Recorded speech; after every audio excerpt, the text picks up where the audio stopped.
enforcement. We cherish our law enforcement. We wouldn't be here without our law enforcement. Even me, I'm here today. I feel so safe. And you went through hell just a few days ago, but I feel so safe. I better be safe. Huh? I better be safe. But we're all safe, and we're safe because of law enforcement. And we honor you. And I will say this: we have to condemn the dangerous anti-police rhetoric. It's getting more and more. It's very unfair.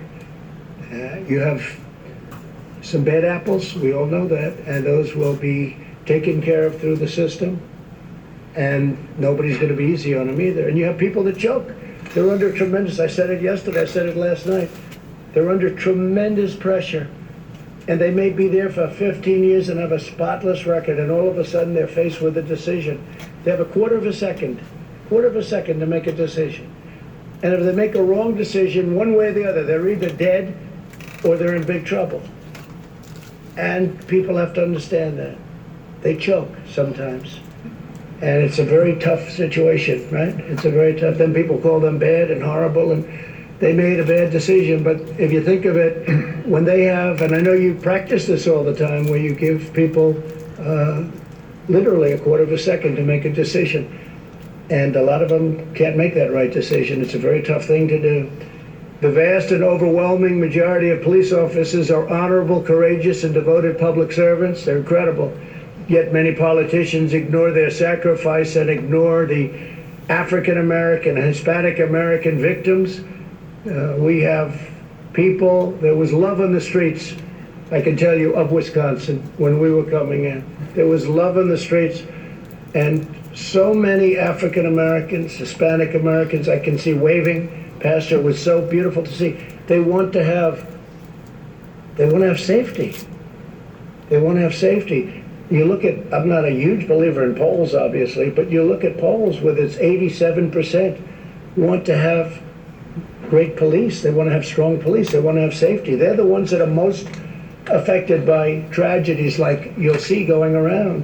When these allegations of police wrongdoing, and when you see that they have made allegations, they must be fully and fairly investigated, and that's what we're doing. Bill Barr's done a fantastic job in that respect, and we fully understand that, because you do have problems the other way, but they're very few. You know, the sad thing is you can do...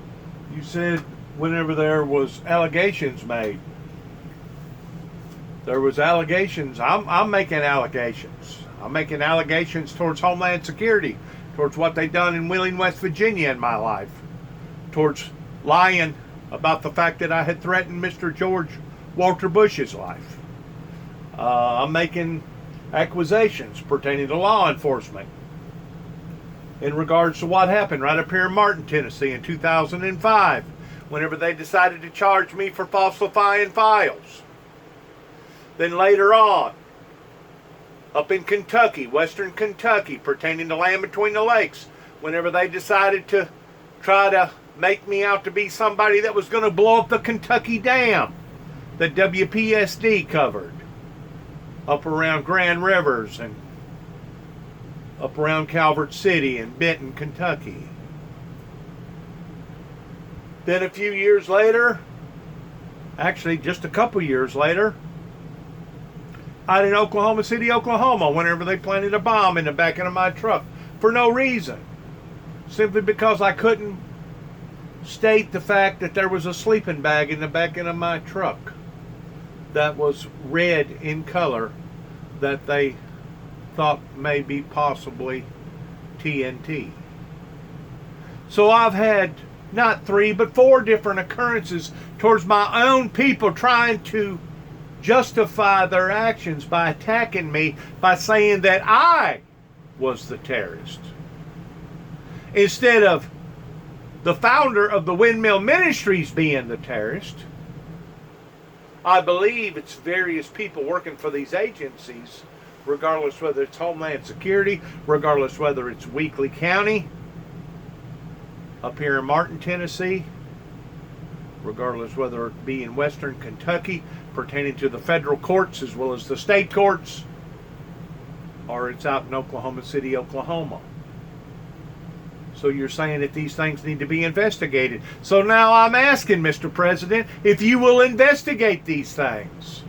Investigate these things that has tried to cripple or ruin a godly ministry that has been struggling now for 30 plus years towards trying to get its message out to the general public about a supernatural God with a supernatural Son by the name of Jesus and a supernatural message coming forth pertaining to the opening of the seals, pertaining to the two witnesses, pertaining to the doomsday devil's duel, pertaining to the end time events. We're asking at the Windmill Ministries Missions at 291 Thompson Road, Sharon, Tennessee, zip code 38255, to investigate the situation that has happened with the founder of the ministry. If you're so fair, you're so just, if you claim to be a president of law and order, then we're asking for you to investigate towards why these people would have reacted and responded the way that they have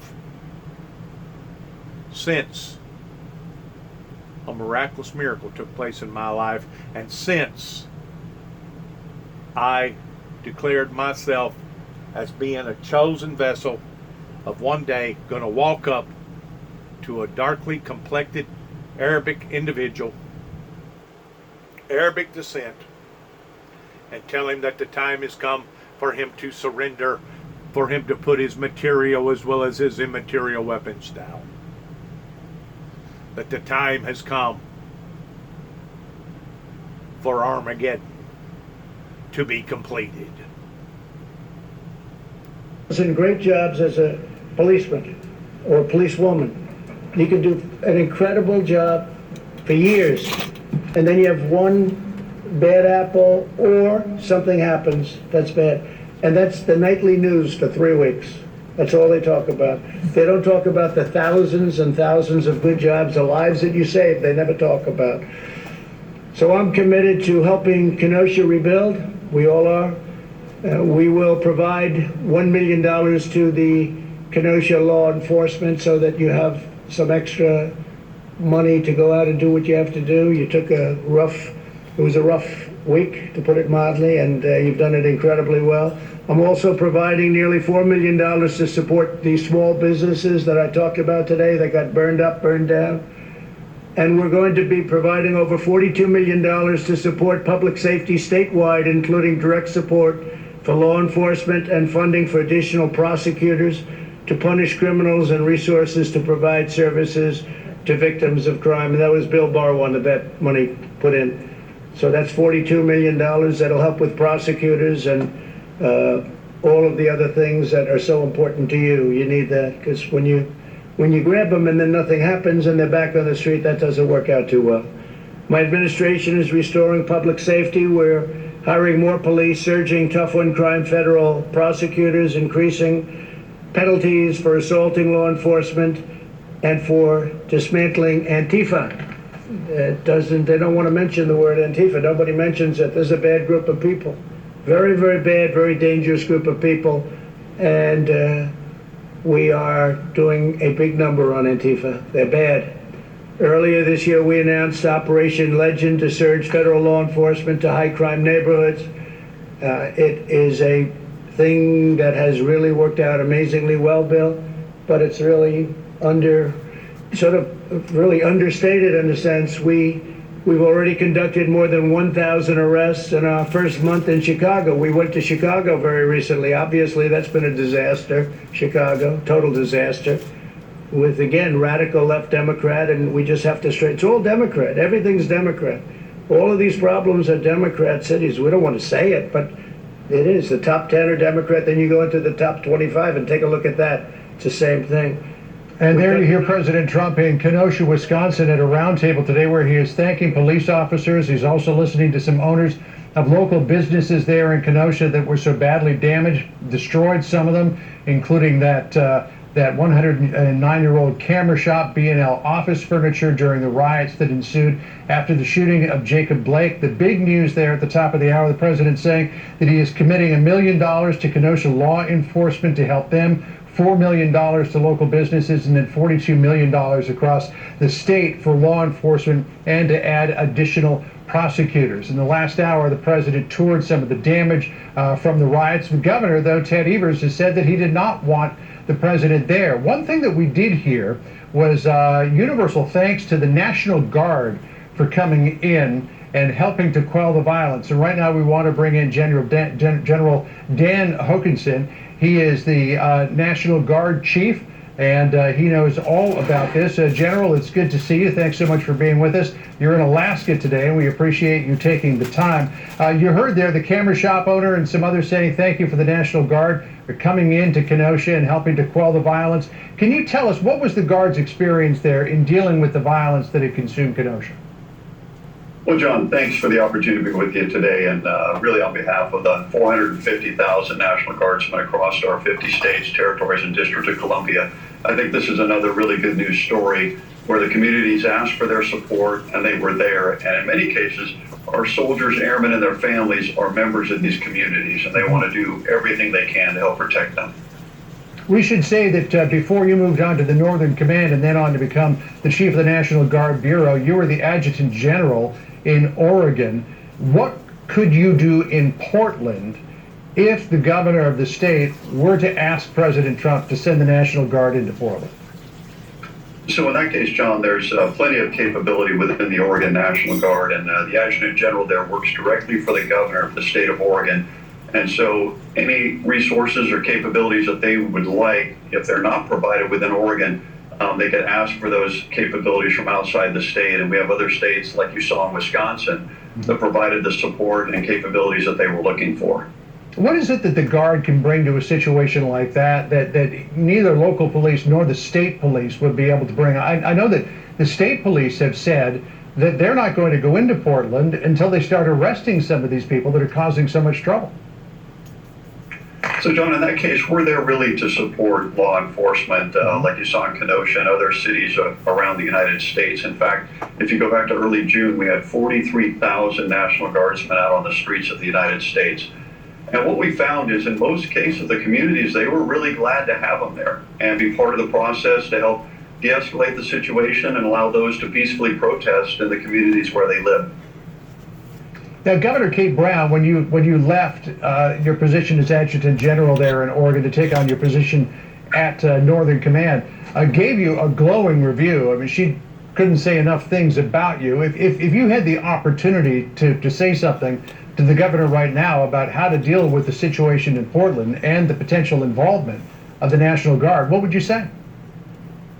Well, John, in that case, having been gone for a little while, I'd really have to defer to the current Adjutant General, Mike Stensel. But I know that he's in close communication with the governor, and if they ask for anything, I know that Mike will be there to support them. And if it's anything the state can't provide internally, we'll work with the states surrounding them to provide any additional capability that they might need. Yeah, having spent so much time as you did in Oregon, what's your opinion of what's going on in the city? Well, John, it's really hard to say, not being there locally right now. But I know, from the folks there, they just want to, make sure we do everything we can to support our communities. And our National Guardsmen are there to protect our communities and our property. And so, if given that mission set, they'll do everything they can because they live in those communities as well.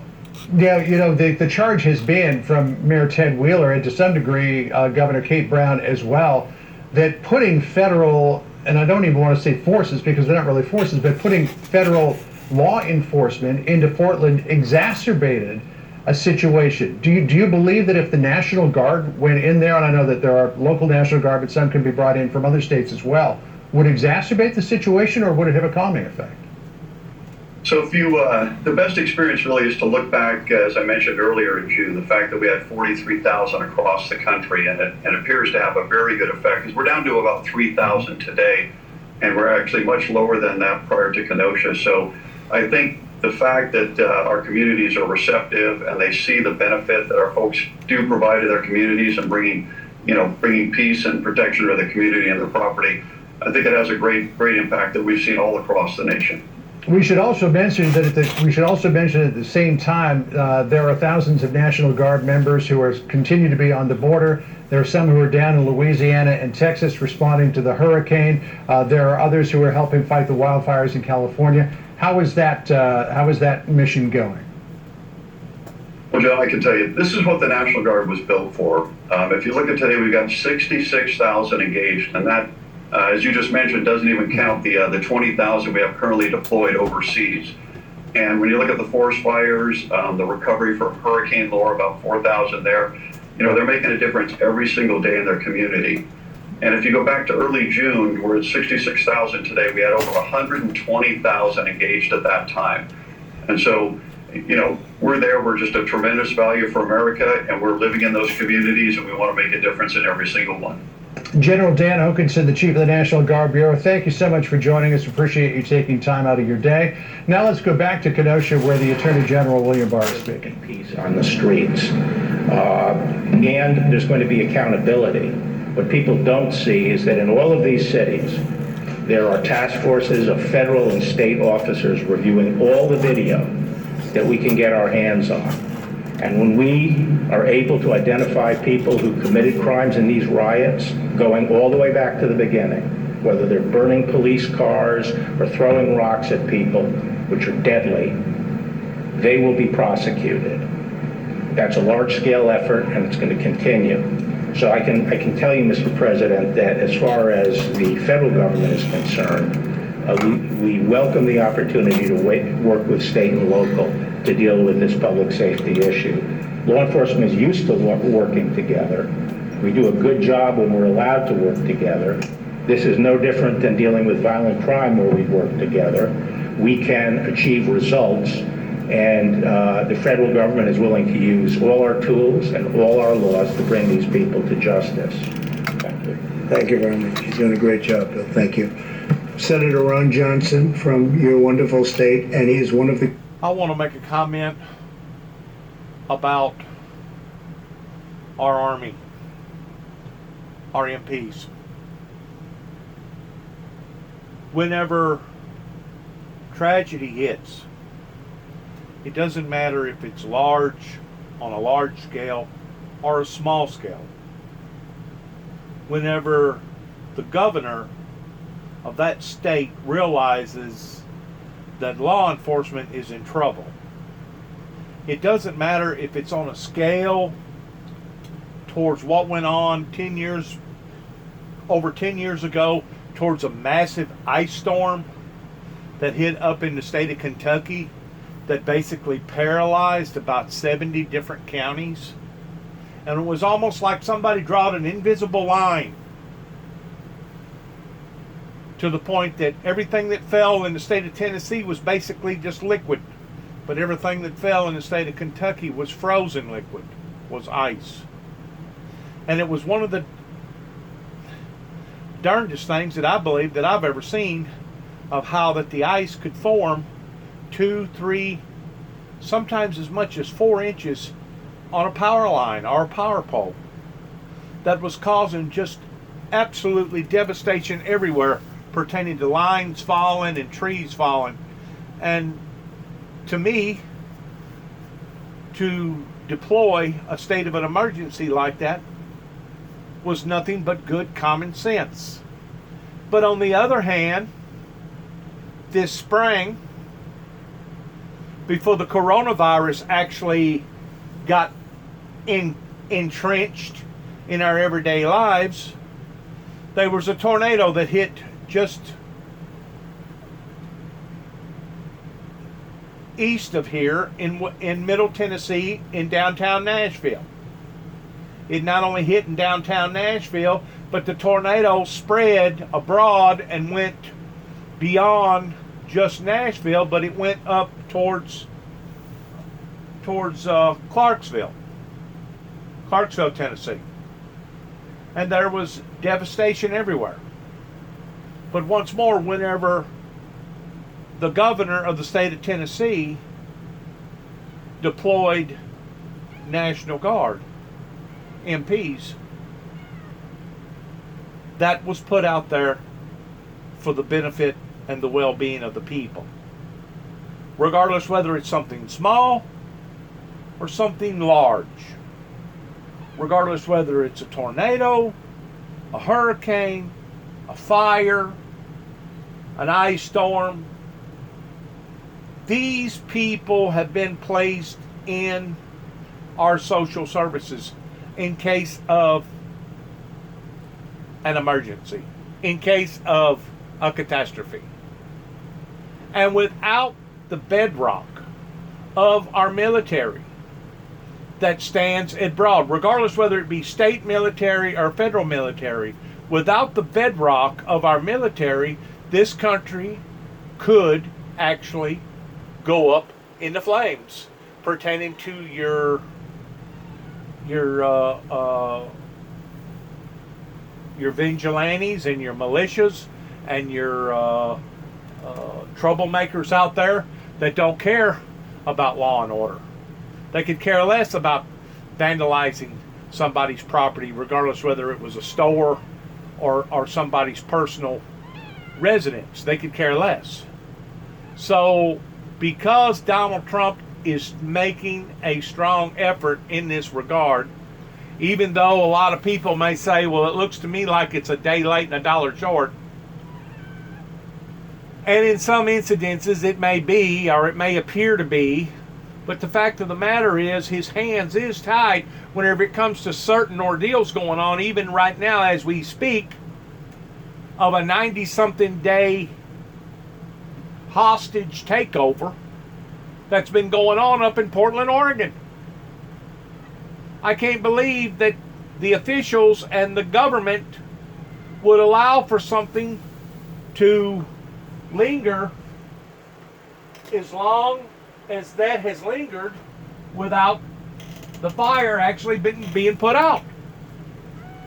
And whenever it comes to these cities that allows for such activity to go on before they intervene with federal or state forces, tells me that they're probably illegitimate to begin with, and they have a great deal to hide, and that's the reason why they don't want somebody coming in there analyzing them. They don't want somebody coming in there looking at them. They don't want somebody coming in there doing their own personal investigation in how things is being run. And the reason why is because they're afraid if they do, they'll be caught pertaining to their illegitimacies that are going on either in that town or in that state or in that community, whatever's going on that reaches that type of problem. Once more, if they was above the board, they wouldn't have nothing to hide. And if they didn't have nothing to hide, they would allow for things that get out of hand, regardless whether it got out of hand pertaining to a natural catastrophe or it got out of hand because of a man-made catastrophe. But they would allow for certain people to come in and, yes, flex their muscle towards controlling the situation. That way it didn't get out of hand. I just can't believe how that the mayor of Chicago has tried her very best to protect thieves and thugs on the streets of Chicago. After them doing basically $70 million worth of damage in downtown Chicago towards breaking out windows and looting and carrying on, I just can't believe the way that the mayor of Chicago has responded to that type of situation. But on the other hand, the way that the mayor in downtown Atlanta has covered her tracks with that situation, give her 2 thumbs up. Because she did call out National Guard. She realized the way things was unfolding real quick. Hey, we're up to our necks in this. We're going to have to do something here. And rather than her sit back and allow for the city of Atlanta to be burnt down to the ground because of a bunch of thieves and a bunch of thugs, she called out the guard. Once more, there's a difference in someone that's protesting versus somebody that's looting, robbing, and raping. You don't have the right to do personal injury or personal damage to somebody else's material or somebody else's real estate simply because you feel like that you've been unjustly treated, or you're standing up because of somebody else that's been unjustly treated. I personally believe that the founder of the Windmill Ministries have been unjustly treated. The very individual that's speaking to you right now.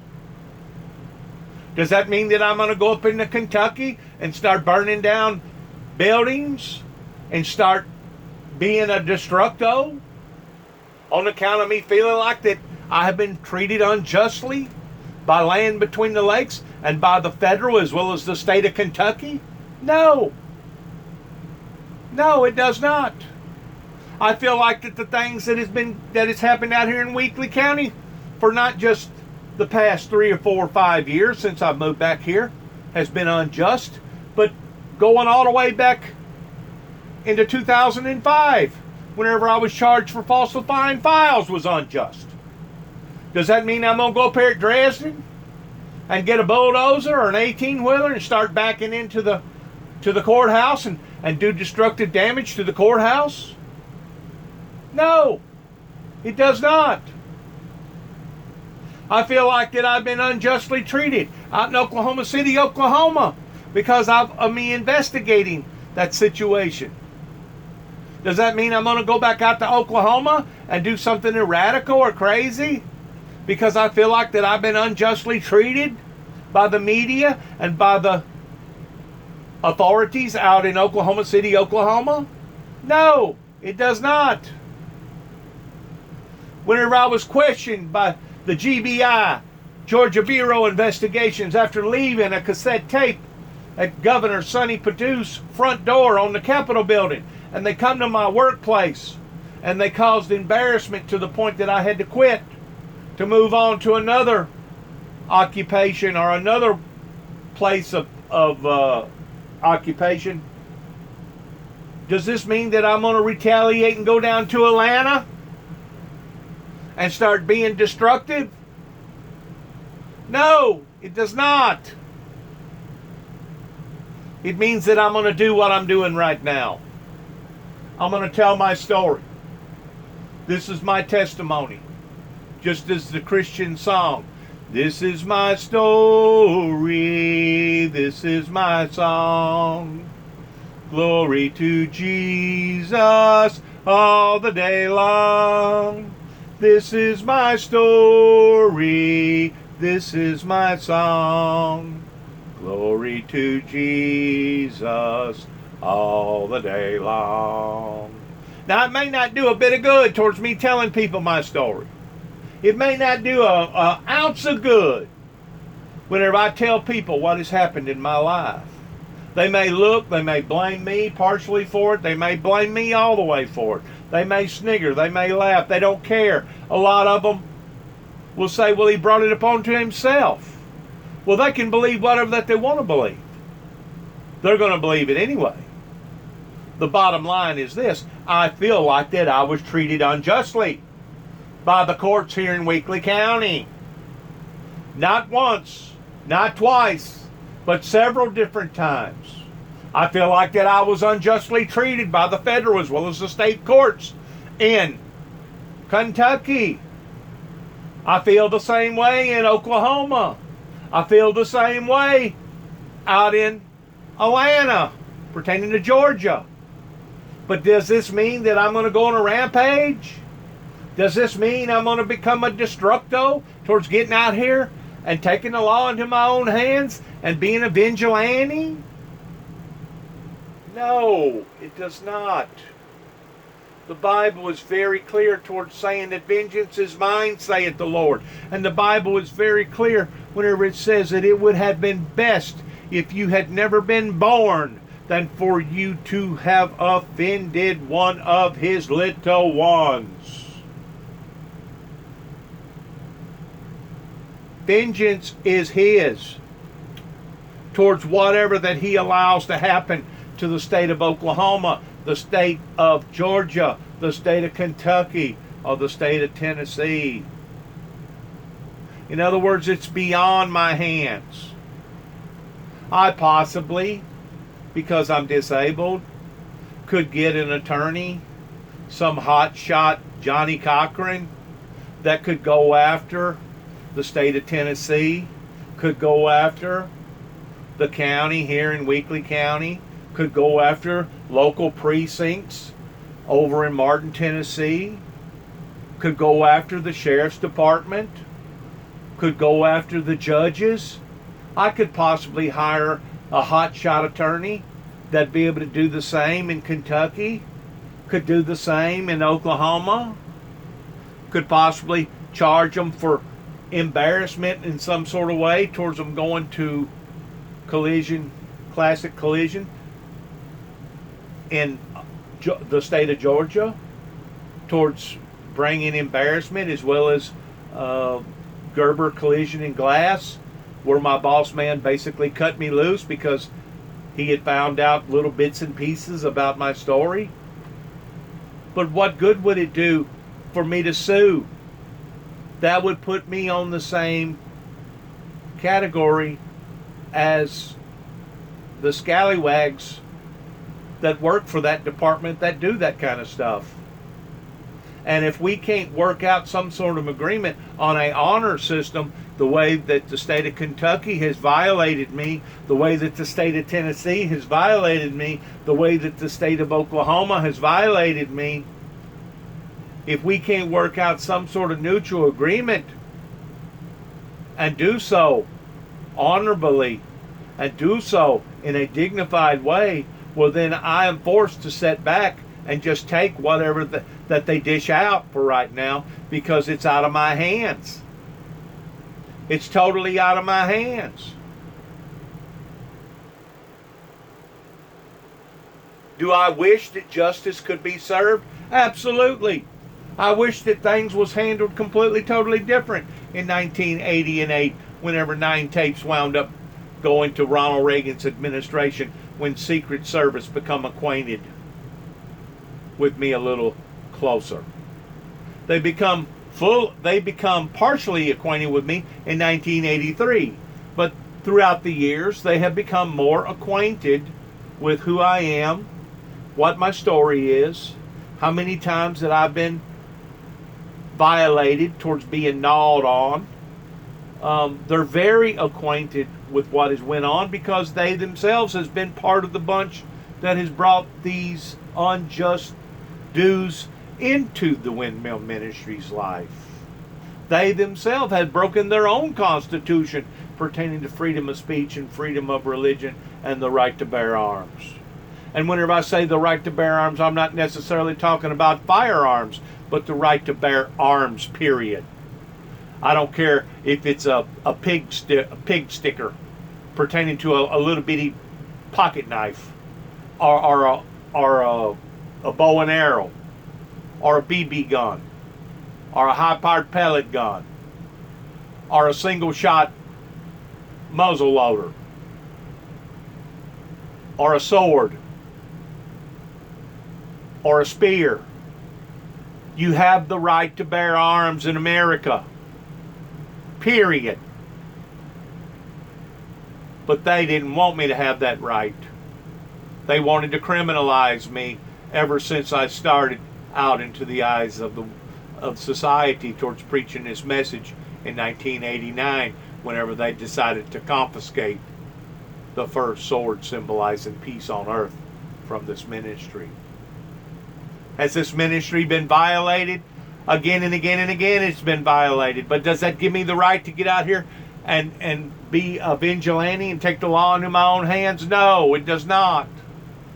The only thing that I can do is like I'm doing right now, making these type of testimonies to be put out to my viewers, and hopefully maybe one day somebody get a hold of my story and they'll say, you know what, this guy really was treated wrong. This guy really was treated unjust. Let's see what we can do for him. That's what I keep hoping for. And I'm going to continue to hope for a movement to come out of this ministry that will change the men and women's hearts here, not only in America, but throughout the world.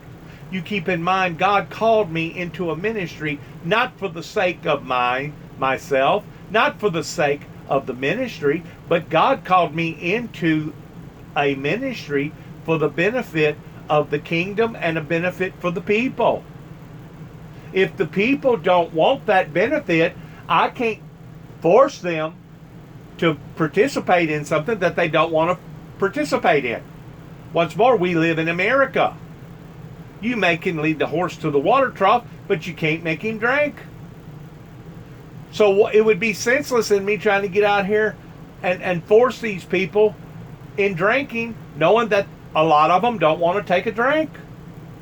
The only thing that I can do is turn it over to God and let God bring down His wrath or His misery, His sorrow, and hopefully one day there will be a group of people that will merge from the ashes of all of this, that will say, you know what?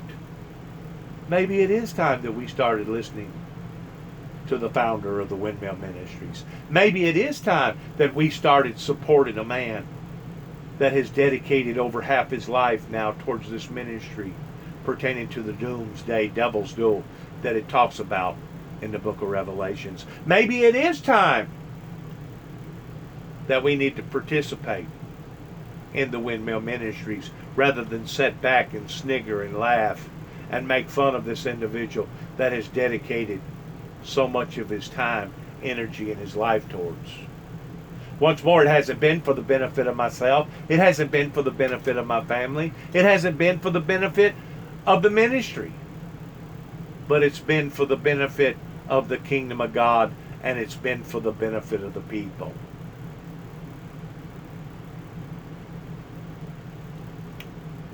We are in a very, very precarious, sad state right now in America, where it talks about perilous times will fall upon the humanity. You ain't going to get much more any perilous than what we are right now unless you actually do live in a place called Chicago or Baghdad or Mexico or South America or Cuba or some of these other crazy, controlled, hostile areas that is just absolutely ungodly in what's going on right now. Not only amongst the adult society, but amongst children, little bitty kids. Senators, I can tell you that in the U.S. Senate, he's one of the best. Ron, please. There's no doubt what you've been talking about in terms of the decisiveness, the resolve, the surging of resources. I think 44 different counties sent representatives from different sheriff departments that really helped stop the rioting and bring peace to the streets. But we have Pastor Ward and his wife, and I reached out because I was just so appreciative of Julia Jackson's words of forgiveness and of healing. And so you combine the proper role of law enforcement, the support for law enforcement, with people that also want to end the violence, that are willing to forgive and are willing to offer those words of healing. So I thought that was very powerful. I was really appreciative of, and Mrs. Ward, thanks for talking to me, and then, Pastor Ward, thanks for calling me back. That's also incredibly important. Is here in Wisconsin, a little bit of a side, but Charles Krauthammer once gave a speech here and said, "You always hear Minnesota nice? I say Wisconsin even nicer." And it's true. I mean, we are nice people. We have common sense. We all share the same goal. We all want a safe, a prosperous, but secure Kenosha, Wisconsin, America. So we really do share the same goal. So as important, and it's so important to support law enforcement. And my message to the folks out here is that it's a very small percentage of the American population that are doing the rioting, that are trying to defund the police. The vast majority of Americans are so appreciative of the service and the sacrifice and the help they get from law enforcement. So I don't want law enforcement. And I want to cut in again right here. I don't mean to be rude, but the fact of the matter is I myself support law enforcement as a whole, as long as it's good law enforcement. just because I've had run-ins with various bad federal agents, regardless whether it was Homeland Security or out in Oklahoma City, Oklahoma, or some of the FBI agents that I've run into up here in Kentucky, or federal GBI agents down in Atlanta. Don't get me wrong. I myself want to support the system, even though I myself have realized that the system is not perfect. It is not a perfect union. There's errors, there's cracks, there's conflicts, there's inadequacies in just about every one of these departments, some way or another, that need to be looked at, that need to be tweaked, that need to be reformed. But it's the bad ones. It's those that have purposely brought a stain into the whole system that needs to be disciplined and weeded out. When they done what they done to the ministry in 1989 in Madison County, Tennessee, down by Jackson, Tennessee, that was a very, very strong indication of a violation of my constitutional rights as not only a regular citizen, but as a minister of God towards bringing forth a message to the people. Whenever Homeland Security sat back and watched two Madison County officers break into a case that took them about 30 to 45 minutes to get into, just to confiscate a sword that it did not belong to them, a sword that had no justification towards taking from the ministry. And I've said this before, it wouldn't have mattered if it was a sword, it wouldn't have mattered if it was a purple cloth, it wouldn't have mattered if it was a bugle, it wouldn't have mattered if it was a cross. If it's got something to do with a ministry, local, state, and federal authorities is supposed to keep their hands off of it. But they intervened. They didn't want a minister out here telling people that the first seal had been opened and that there was hope for a better tomorrow. They didn't want somebody out here telling them about the doomsday devil's duel that it talks about in the book of Revelations and in other parts of the Bible in regards to a great duel where good will duel evil and evil will duel good on the streets of Jerusalem, where their dead bodies will lie and the whole world shall see their bodies. They didn't want none of these things to manifest themselves into existence in 1989. Besides that, they was threatened of their own particular positions. Not only positions as preachers, as ministers, but their positions as mayors, governors, and yes, even presidencies.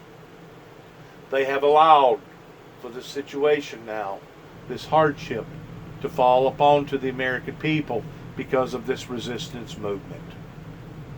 Once more, we support good, stern law enforcement. We support good discipline coming from any type of law enforcement agency that does it in the proper form. We support good judges that make good calls towards punishing people that deserve to be punished. But at the same time, we don't go along with giving somebody life without parole because they was caught with a bale of marijuana or a half a pound of marijuana that had never even so much as hurt a fly in their entire life and wouldn't hurt a fly.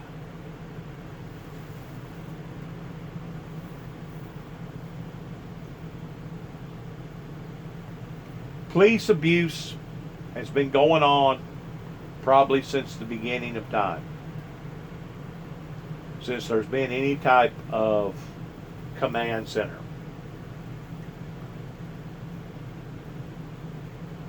Racial tensions has probably been going on since the beginning of time. Now, does these things need to be reformed? Absolutely. They need to be reformed. They need to be looked at. They need to be analyzed. They need to be criticized. And we need to bring it out to the table. Bring it out on top of the table, boys. Let's see what we're looking at here. Let's discuss this openly. Let's bring transparency to these matters. A matter of fact, just the other day, I think 2 days ago, they had another shooting in LA where some black guy on a bicycle got shot. Well, once more, I believe, if I'm not mistaken, the black boy started the violence by hitting one of the cops in the face. I don't know the whole story to it, but the fact of the matter is this.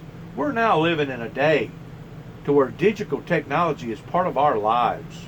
And if we think that by seeing one incident, or seeing two incidences, or seeing three incidences, is going to cull it to the point that we're not going to see no more incidences, we're only fooling ourselves, because we're going to see this pop up from time to time, regardless whether it happened in this city, or this state, or this area, or this area. It's going to pop up. Some of the areas are going to be more predominant because of technology pertaining to capturing on somebody's smartphone. But the fact of the matter is, these events are going to occur. You have one-on-one police officers that will in fact lose their temper and will in fact do things that are considered unethical or bad. Be it as it may, maybe it's like Donald Trump said, that a good police officer can work for 40 years and all of a sudden, a split second, and his whole career, his whole life, everything about what he has been a part of has just changed right in front of his eyes. Why? Why is that? Because of technology. Now we have technology that brings this to the surface, to where if that same police officer would have done that same mistake 25 years ago, or 20 years ago, or 10 years ago, odds are it probably wouldn't have been all over MSNBC and CNN and all these other major news networks. Be dispirited at all, because the vast majority of Americans are for you, the vast majority of Wisconsinites. But at the same time, it takes American citizens to offer those words of forgiveness and try and attain that type of unity and healing. So again, Mr. President, I thank you for coming here, for coming here to thank law enforcement, to support law enforcement, but also coming here just to support the citizens of Kenosha and Wisconsin as we rebuild, as we recover from something that the vast majority of people abhor and do not support. Thank you very much, Ron. Appreciate it. Congressman, please. Brian Style. Mr. President, I appreciate you being here. As events spiraled out of control, people started calling me. And so as we continue to go around the horn here, we may be hearing from Chad Wolf, the acting DHS secretary, who you see just sitting on the left side of the screen. Let's go to Mike Tobin, who is in Kenosha, Wisconsin, and has been monitoring all of the developments of the day. This really is topic A across the nation today. What's the scene like on the streets this afternoon, Mike? Well, the president's visit here certainly reinvigorated the demonstrations in front of the courthouse and really changed the dynamic. I'll give you a visual tour and show you how. There you see the red hats, the people with the MAGA hats on. There are a few Trump-Pence flags flying around here. As we go further into that crowd, you'll see a lot of the Black Lives Matter demonstrations. There's a street preacher out here, and there's a sign, we're on the back side of it right now. It says hashtag out now, Trump-Pence out now. So it's taken on a very political dynamic out here with a lot of competing interests in the wake of this shooting. Now, the courthouse here has always been a point of friction ever since Jacob Blake was shot. And what we saw today, there was a lot of heated tempers. There was a little bit of pushing and shoving. There was some water thrown. I don't mean to over-elevate the extent of the tension at this particular location, but it just shows that there is indeed some tension. Because of that, you have law enforcement at the ready. You have now some 1,500 National Guardsmen in Wisconsin, 500 of them from out of state. And it should be noted that Governor Tony Evers of Wisconsin requested the president didn't come here. The mayor of Kenosha also didn't want the president. That I felt that the timing was wrong. We always have room for presidents to come to visit, candidates to come to visit. That's the process that you have, and it's something that we appreciate and have people do, but the timing on this we felt was not good. Now, on the other side of the coin, predictably, you have the Republican congressman of this area, Brian Steele. Very happy that the president's come. Just saying it's important for the healing. Very grateful that the president is here to thank law enforcement. And as we're looking at this location at Civic Center Park with the demonstrations with all these competing interests, there is another demonstration at the location where Jacob Blake was shot. And I should note that that demonstration is largely uneventful, very peaceful. John? Right. Mike Tobin for us in the streets of Kenosha. And again, as we saw there in the roundtable that the president had, some owners of local businesses very happy that the president was there. Very appreciative of the new federal aid that will be coming as well. A couple of quotes from those business owners. The losses are staggering at this point, and thanking the president for rapid response on all of this. We've got a big show coming up as we continue to bring full coverage of the president's trip to Kenosha. Richard Fowler and Matt Schlapp on how civic unrest has been a critical issue in the 2020 election. And we remember when violent protests broke out in Ferguson, Missouri a number of years ago. I'll talk with Sly James. He was the mayor of Kansas City, Missouri at the time. Plus, President Trump just announced that $4 million to businesses in Kenosha. The money man, Charles Payne, on deck to react to that and more when we come back. Stay with us.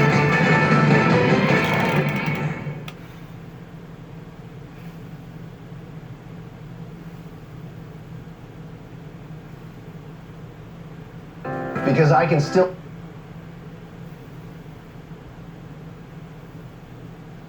$1 million to support these small businesses that I talked about today that got burned up, burned down. And we're going to be providing over $42 million to support public safety statewide, including direct support for law enforcement and funding for additional prosecutors to punish criminals and resources to provide services to victims of crime. President Trump just a few minutes ago announcing a total of $47 million to help Kenosha and Wisconsin in the wake of the riots there. A lot of businesses were terribly affected by what happened on the streets. A number of them were actually destroyed. Charles Payne from Fox Business joins me now. And, you know, Charles, when you look at $4 million for businesses, doesn't go that far these days. Presumably some of these businesses also have insurance, but I'm sure that that will be a welcome shot in the arm for them. You know, John, it really will be. Think about this. The Kenosha Chamber of Commerce has about 650 businesses, but 70% of them have 15 or fewer employees. We're talking about very small businesses. When the pandemic was really roaring back in April, they raised $75,000. They were able to help 23 businesses with just $75,000. Gyms, restaurants, clothing stores. So $4 million, it's going to go a lot further than you think. And then, of course, that's going to inspire more contributions from larger businesses, perhaps in Milwaukee and larger cities. So this is more than just a drop in a bucket. I think it's a phenomenal move, and I'm really happy for those businesses who are the lifeblood of that small community. Certainly seemed to be a welcome announcement for them, unlike the following announcement from your hometown, New York City, and Mayor Bill de Blasio. Listen here. Tax the wealthy at a much higher level. And I just feel like this is a lot of cocktail party comfort going on rather than people honestly dealing with this issue.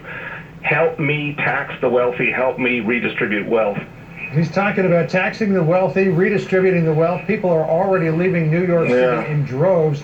Just ask people who are trying to buy property in places like Florida and Texas. Charles, what's this going to do to New York City?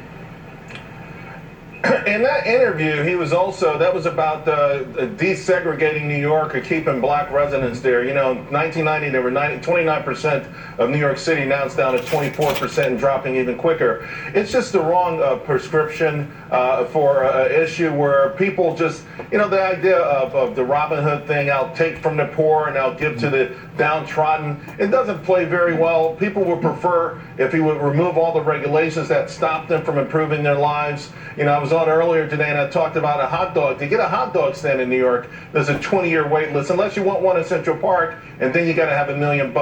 It's just so awful that you can't improve your life yourself in New York City. And I think if they were able to, between the educational system for the kids and would-be entrepreneurs, they wouldn't have to worry about taking from the rich, who, by the way, can easily move out of New York City. President Trump wants to get people more money in their pockets. He is deferring the payroll tax, which should start very soon. People will get an extra 6.2% take-home pay every week. But what people are not really talking about is the fact that unless the president were to make that deferral permanent, people are going to have to make up for that in the beginning of next year. Right. Right.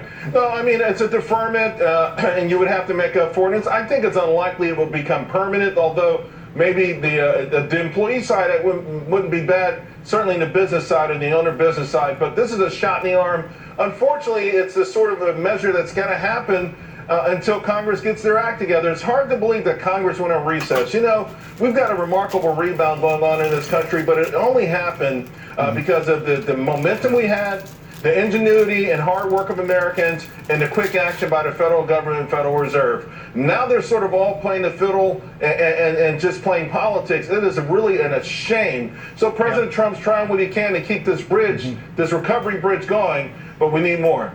All right. Suddenly.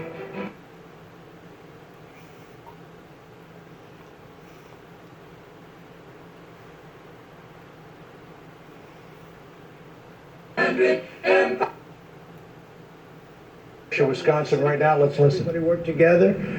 The senator, the congressman, it was like a beautiful thing. It just worked. And it was done almost instantly. People were amazed. And as you probably will have to report, maybe people are surprised, there's been zero problem in terms of your safety, our safety. I feel so safe. 4 or 5 days ago, James, we couldn't have done this. The law enforcement's been so great, and we could do this in Portland so quickly, so easily. It would be incredible. We would have done it in Seattle. We were all set to go into Seattle, as you know, the following day, and they heard that, and they sent the police in, and the police did a good job. But the people gave up. They were exhausted. They were there for a long time, and they gave up. They were exhausted. So we're there. I mean, we'd love to help Oregon. Would love to help. Really love to help Portland, because we could solve that problem so easily. We have the people, they're ready. They could be there in less than an hour, and it would all end. And they got a glimpse of that in this great state. They got a really good glimpse of it. It happened very quickly. And now, I mean, I see it. They're already rebuilding. You're already rebuilding your stores. You'll be rebuilding your stores soon, your camera shop. So, we don't want to do that, but at some point we're going to have to do it. We're going to have to do it, okay?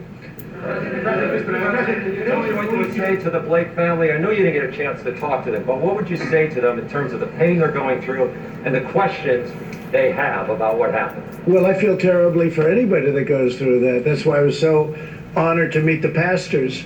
I feel terribly for anybody that goes through that. As you know, it's under investigation. It's a big thing happening right now. I guess it's under local investigation. I know, Bill, you're also participating, but it's under your local investigation group unit, and I hope they come up with the right answer. It's a complicated subject, to be honest with you, but I feel terribly for anybody that has to go through, and I didn't get to speak to the mother. I hear she's a fine woman. I've heard that from the pastor.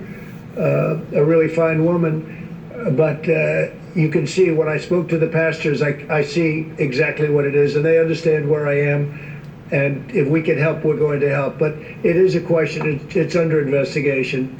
A lot of things happened with that, and other things, frankly, that we're looking at very, very closely. Okay? President, should the police not wear body cameras? Should every police officer in the United States wear a body camera? Body cam? Well, that's very interesting. Let me ask Bill to answer that question. Go ahead, Bill. Well, generally, that's a local issue for each police force and each community, the political leaders of a community, to decide upon. But I think most law enforcement people I know who were originally skeptical of body cameras are now coming around to feeling that they actually are a net benefit. It's a very tough, the whole thing with the body cam, you read it and you read two sides of the story. How do you feel about it, Daniel? I believe that body cameras would be very helpful for them. You think they're good? I believe they show both sides, where right now officers would be vindicated for some of the things that they've been accused of, and certainly if there were inappropriate actions, those would be captured. But you overall... I support them. How about you? We're good with it. It's already been put into the budget for 2021, and... okay, so you'll be having them? We'll be having them. Okay, good. They like them. Questions to pastors. The problem of police violence has been described as just the problem of a few bad apples, repeatedly. You're going to have to speak up, please? Yeah. The problem of police violence has been described by you, including President, as just bad apples, a few bad apples, or people who choke occasionally. Some African American community leaders, and a lot of others actually, have said it's systemic. Where do you stand on that? I don't believe that. I don't believe that. I think the police do an incredible job. And I think you do have some bad apples. I think you'd agree. Every once in a while you'll see something.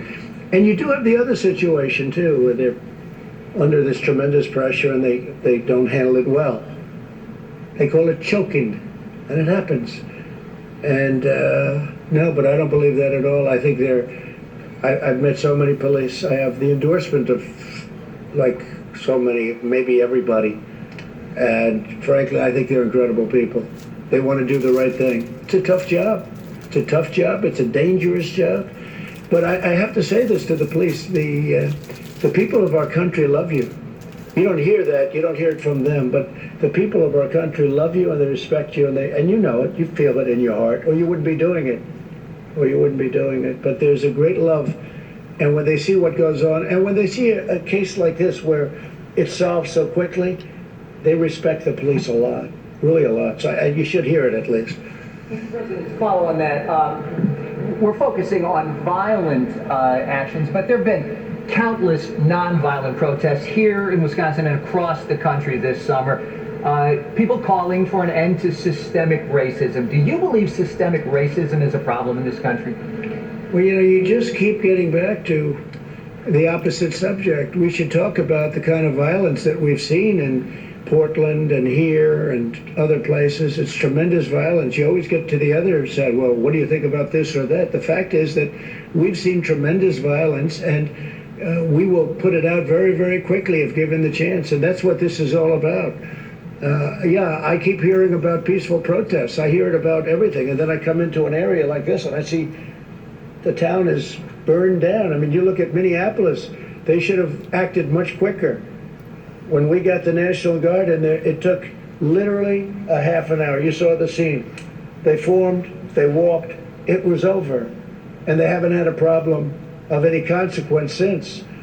The police weren't allowed to do the job that they could do. They have a very good police department, but they weren't allowed. Now they want to break it up. They want to end it. They don't want to have a police department. They want to not only defund, they want to get rid of it. It's ridiculous. So I just say this, that the kind of violence that I saw, you may have protesters, but you have some really bad people too. You have anarchists, and you have the looters, and you have the rioters, you have all types, you have agitators. And that's what you should be focusing on with your question. I keep hearing about peaceful protests. It's become really, I think it's hurt the media very badly, because you'll have somebody standing on one of the networks, I won't say which one, but there are more than one, many of them, saying how it's a peaceful protest, and over the shoulder you see the whole place is burning down. It's become a pretty common sight. So I don't view the peaceful protests. I think peaceful protesting is fantastic. I think it's great.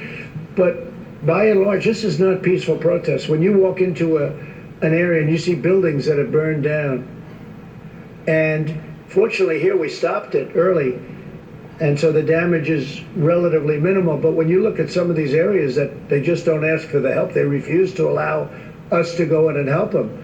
And by the time you get there, the place is disintegrated. And then they say it was a peaceful protest. It's not a peaceful protest, and you shouldn't call it a peaceful protest. Okay, one more, please. For the pastors, answer my question, please. My question was to the pastors. Say it again. The peaceful protests that have happened. You're going to have to speak up, sir. The peaceful protests that have happened, you've acknowledged some of them are peaceful. They're calling for structural change. Mr. Blake was shot, I think, 7 times in the back. Sure. Do you believe that there is a need for structural change? What is your message? Well, I think people are calling for structural change, and then you could take the people of Kenosha that aren't here and that you won't see and that aren't protesting, but they want change also. They want to see law and order. That's the change they want. They want law and order.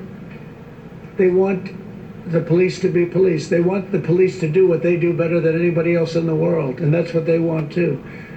You don't see them marching and you don't see them on the streets, but what they want is they want great police force. They want people that are going to keep them safe, where their houses aren't broken into, where they're not raped and murdered. That's what they want.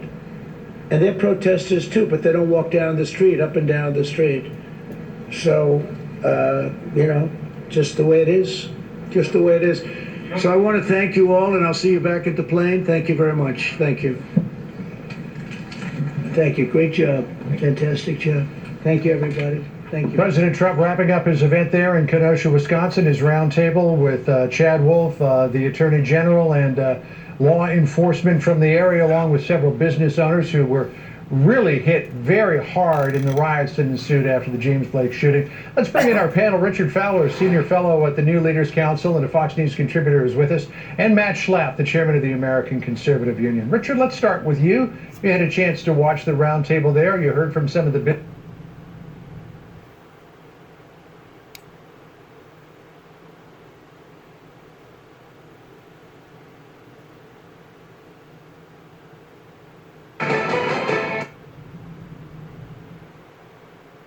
I know that in the wake of protests, which were peaceful in Kansas City, you thank both the police and protesters for cooperating with each other to keep it from getting out of hand. Well, John, thank you very much for having me, but at the end of the day, in order to lead a city through a crisis, one of the things that you have to have is the credibility with the citizens that you're trying to lead. And in order to have that credibility, you have to show that you not only understand what the problems are, but that you are committed to trying to work with them in order to resolve those problems. If you can't do those two things, then they become very suspicious of your motivations for your actions and for showing up. In this particular case, there has to be some recognition of the underlying root causes of the protests. And I'm going to say right now so that nobody gets confused. There's nobody that I know, and I certainly do not condone any violence, any protests, any burning of things, any looting. That is not what the protests are about. In fact, those things distract from the root causes of the protest, and those are the things that people want to latch onto so that they don't have to deal with the root causes. This cannot be a political issue. This is an issue that affects the lives of Americans regardless of where they live. Any city can be the next Kenosha. Any city can be the next Ferguson. And in order to avoid that, you have to have leadership that is prepared to meet you where you are, have the tough conversations about what the issues are, and try to work with people, bringing coalitions together in order to solve those problems. If you can't do that, then you can't lead through the protest, you can't lead through the problem. And if you can't lead through the problem, then people become suspicious of why you're there and what you're doing there. In this particular case, it is apparent that there is a misunderstanding of what the root causes are. Systemic racism exists. To deny its existence automatically puts you in a bad situation with the people who are protesting that systemic racism.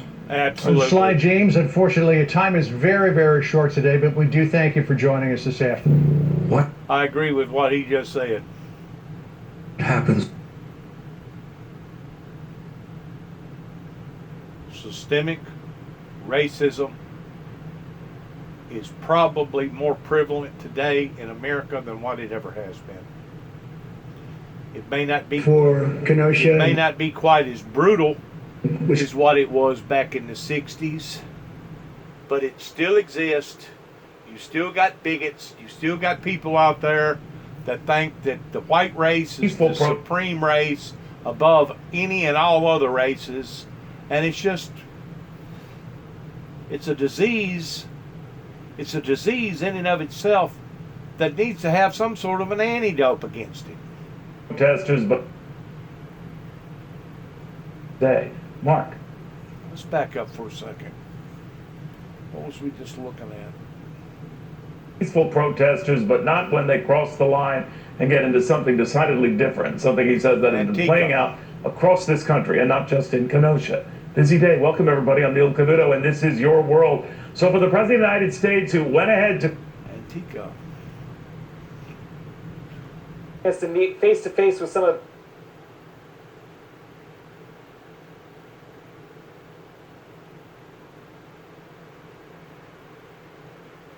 these small business here after their businesses were either destroyed or severely damaged. The president also put out some tough words for the people responsible. This is what he had to say during a roundtable within the last hour. These are not. We know what he said. Away, so I quickly came, and by the time I got here, they busted out windows, they stole a safe, they stole the registers, they stole an ATM that wasn't even mine. They terrorized my animals. They have birds here. They tried to light the place on fire, but I got here before that happened. And then I spent the night here with broken windows and no power. All the power was shut off. It was horrible. Was this in the beginning, Linda, when soon after Jacob Blake's shooting? Jacob Blake got shot on Sunday, and Monday there was some vandalism downtown, but Tuesday night they went all over town.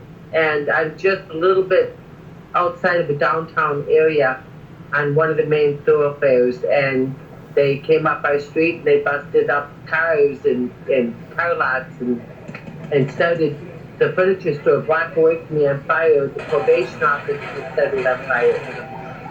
There were 50 fires that night. Right. Now, had things calmed down once more National Guardsmen came in, Linda, how did that all go down? That was a godsend. I mean, it was a combination of things. A lot of these people that were protesting were not our people. They were from out of town. And when they left to go to a march in Washington, D.C., and the National Guard came in, by the time they got back from doing their march and whatnot, we were all settled in. We got the National Guard here. I'm very confident that things will go a lot more smoother now, and I'm very grateful for the National Guard. If there were that many National Guardsmen around when you're if they were around at the time your store was hit, you think things would have ended up differently? Yes, I really honestly believe that my store would not have been damaged, at least nowhere near as much. I think that my neighbors whose building completely burnt down would not have burnt down. I think a whole uptown area, which was completely destroyed, would not have been destroyed. There was a car lot that one gentleman had 3 different lots, and all of his cars were started on fire, and that would not have happened. They maybe would have smashed a window here or there, but then they would have been stopped. I'm going to stop it right there because what she's saying is the truth. They would have been stopped. And then I'm going to weigh in on something myself. The fact of the matter is, if the people would have engaged in a ministry that began 30 plus years ago towards supporting a wide world ministry that supports peace and utopia, I truly believe, just like this woman, that things would be a whole lot differently today than what they are right now. That not just the American people has to face, but the world has to face. You can't blame the failure of what is going on the Windmill Ministries. You have to blame the failure on the people that didn't support the Windmill Ministries. I have done all that I can do as a one-horse pony show. There's only certain elements that I can do towards putting out my message and doing what I'm doing. The rest of it is up to the general public. And if the general public, especially the church world, don't enhance what I'm doing, well then all I'm doing is whistling Dixie to begin with. And that's basically what they wanted. They wanted this ministry to fail. They wanted me to fail. They wanted to destroy any type of influence that this ministry may have had in the earlier years whenever it first started going out into the eyes of the general public. And because of it, now we're all paying the consequences on account of it. We have various leaders around here and around West Tennessee and around Virginia and Pennsylvania and New York and Washington, D.C. and Kentucky, and now places down in Atlanta and places out west that know about it. Good luck to all of us as we continue to leave our footprint, our fingerprint, by telling our story again and again and again. God bless and shalom.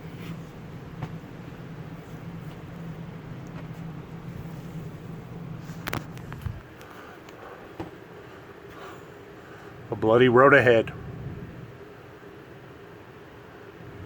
was the advisory given to the 43rd President of the United States in 2005, 15 years ago. A bloody road ahead.